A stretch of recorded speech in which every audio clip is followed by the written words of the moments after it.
Pancasila merupakan salah satu hal yang sangat penting dalam kehidupan berbangsa dan bernegara ya, khususnya berbicara tentang dasar negara. Pancasila itu kan 5 sila. Itu merupakan nilai-nilai sila-sila yang digali sendiri oleh Bung Karno yang terinspirasi dari kekayaan Nusantara, dan itulah yang menyemangati kehidupan berbangsa dan bernegara ini. Bung Karno mengambil Pancasila itu dari tidak lain dan tidak bukan dari kehidupan Majapahit. Kala itu bagaimana orang-orang Majapahit itu antara orang Hindu dan Buddha, mereka bukan berselisih paham, tapi bagaimana kehidupan Majapahit itu bisa melebur, bisa baik, bisa bertahan, maka muncullah istilah Bhinneka Tunggal Ika juga.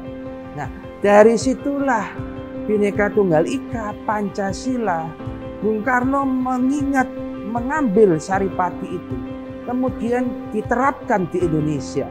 Diterapkan karena melihat realitas Indonesia yang begitu majemuk, dan justru adanya kemajemukan itulah maka Indonesia itu ada. Jadi Pancasila sangat penting bagi kehidupan berbangsa dan bernegara kita.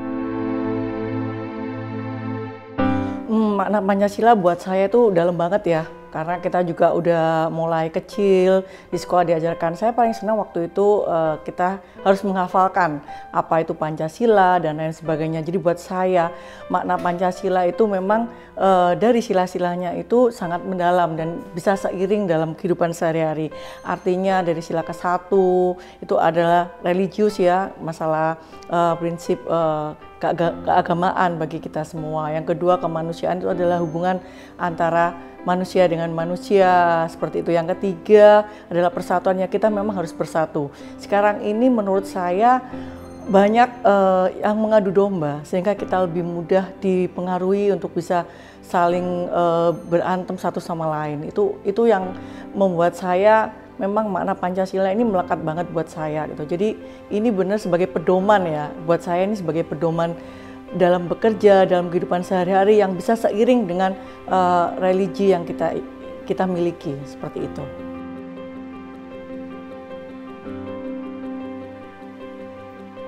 Oke, ini memang realita bahwa anak muda sekarang itu masuk ke dunia digital, masuk ke dunia yang serba praktis, melihat hasil tanpa melihat proses. Maka sebagai generasi milenial juga kita harus mengingat bahwa perjuangan bangsa ini merdeka, bahwa perjuangan bangsa ini ada, itu tidak bisa lepas dari perjuangan para pahlawan, orang-orang yang telah mendahului kita. Mereka itu lintas agama, lintas budaya, pemikirannya satu, bagaimana Indonesia ini bisa merdeka waktu itu. Nah, sekarang anak-anak muda kita lihat tanda petik seperti diberi mainan oleh zaman ini dengan kemudahan gadget atau gawai, dengan adanya banyaknya aplikasi yang memudahkan, yang kadang-kadang membuat anak-anak muda kita ngomong Pancasila itu males, ngomong Bhinneka Tunggal Ika itu hanya pelajaran PPKN, hanya pelajaran Pancasila, hanya pelajaran apa. Maka sebagai pemuda saya menghimbau juga, ayo anak-anak muda milenial sekarang, buatlah konten-konten kebangsaan. Kita sekarang masuk pada konten yang just konten, gimmick atau settingan.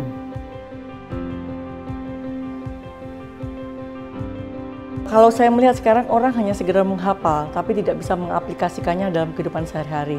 Kalau dulu kita itu selalu berpikir bahwa apa yang kita hafalkan itu bisa kita implementasikan dalam kehidupan sehari-hari. Jadi buat saya arti Pancasila bagi saya saat ini sangat membantu. Ya seperti yang saya sampaikan tadi, dalam kehidupan kita sehari-hari, dalam pekerjaan kita tidak lepas dari hubungan antara human manusia itu dengan satu dengan lainnya. Otomatis ini sangat mempengaruhi lah sikap dan arahan kegiatan ataupun tindak lanjut kita dalam sehari-hari, terutama juga dalam mengambil suatu keputusan seperti itu. Penerapan Pancasila di kampus Untak Surabaya ketika saya menjadi mahasiswa sudah menjadi sesuatu yang bukan sekedar jargon atau sekedar kata-kata, tetapi sudah menjadi kenyataan bahwa kampus Untak Surabaya merupakan kampus yang nasionalis, pluralis, dan juga multikultural. Dan ini menjadi salah satu hal yang unik, jarang ditemukan di Indonesia ya. Apalagi saya sebagai mahasiswa S2, Magister Administrasi Publik, tidak ada pembedaan agama, pembedaan suku. Justru hal-hal seperti itu kadang-kadang dibahas, mengapa kok terjadi itu? Mengapa harus terjadi itu dan kebijakan apa yang paling tepat yang bisa disampaikan atau bagaimana kebijakan-kebijakan tertentu yang bisa menjawab tantangan permasalahan pada masyarakat di daerah tertentu. Hari lahir Pancasila merupakan sesuatu yang masih baru di Indonesia. Dan ini sebetulnya bukan dari latar belakang partai apapun, dari latar belakang suku apapun, dari latar belakang agama apapun. Bagaimanapun juga, masyarakat Indonesia perlu menghargai dan mendukung penuh bahwa Pancasila tidak bisa dilepaskan dari sosok Bung Karno. Bagaimanapun juga sosok Bung Karno itu menjadi inspirasi bagi lahirnya Pancasila. Kalau kita melihat pidato 1 Juni, wah bagaimana beliau mengatakan, mengambil, terinspirasi dari kekayaan yang ada di Nusantara ini. Nah, bagaimanapun juga lepas dari kepentingan politik, kepentingan partai, kepentingan apapun itu, kita harus mendukung hari lahir Pancasila 1 Juni sebagai hari di mana keberagaman Bhinneka Tunggal Ika itu juga menjadi dasar negara kita. Menjadi filosofi hidup, menjadi filosofi Grundslag dalam bahasanya Bung Karno waktu itu ya. Dan itu menjadi way of life atau jalan hidup bagi masyarakat Indonesia. Jadi bukan hanya untuk masyarakat Indonesia secara umum, tapi khususnya pemuda, ayo dukung pemerintah dengan menjadikan 1 Juni ini sebagai perayaan kita bersama. Sebagai hari kita bersama. Hari lahirnya Pancasila, hari lahirnya keberagaman. Saya berharap semua generasi muda itu tidak hanya bisa bicara masalah kamu tidak Pancasilais, kamu Pancasilais. Sebenarnya lebih kepada kalau kita bicara masalah Pancasila, harusnya itu harus tampak pada sikap, tingkah laku kita sehari-hari, baik kepada masyarakat maupun pada siapapun. Dan saya juga berpesan kepada teman-teman semuanya supaya tetap menjaga persatuan demi NKRI ini ya. Tentunya dulu pendahulu kita, proklamator kita, Bapak Proklamator kita menemukan istilah atau lahirnya Pancasila ini tidak ala akala kadarnya ya, tentunya dengan sebuah perjuangan bahwa memang yang termaktub ataupun yang tersurat di dalam Pancasila itu memang benar-benar bisa kita implementasikan dalam kehidupan sehari-hari.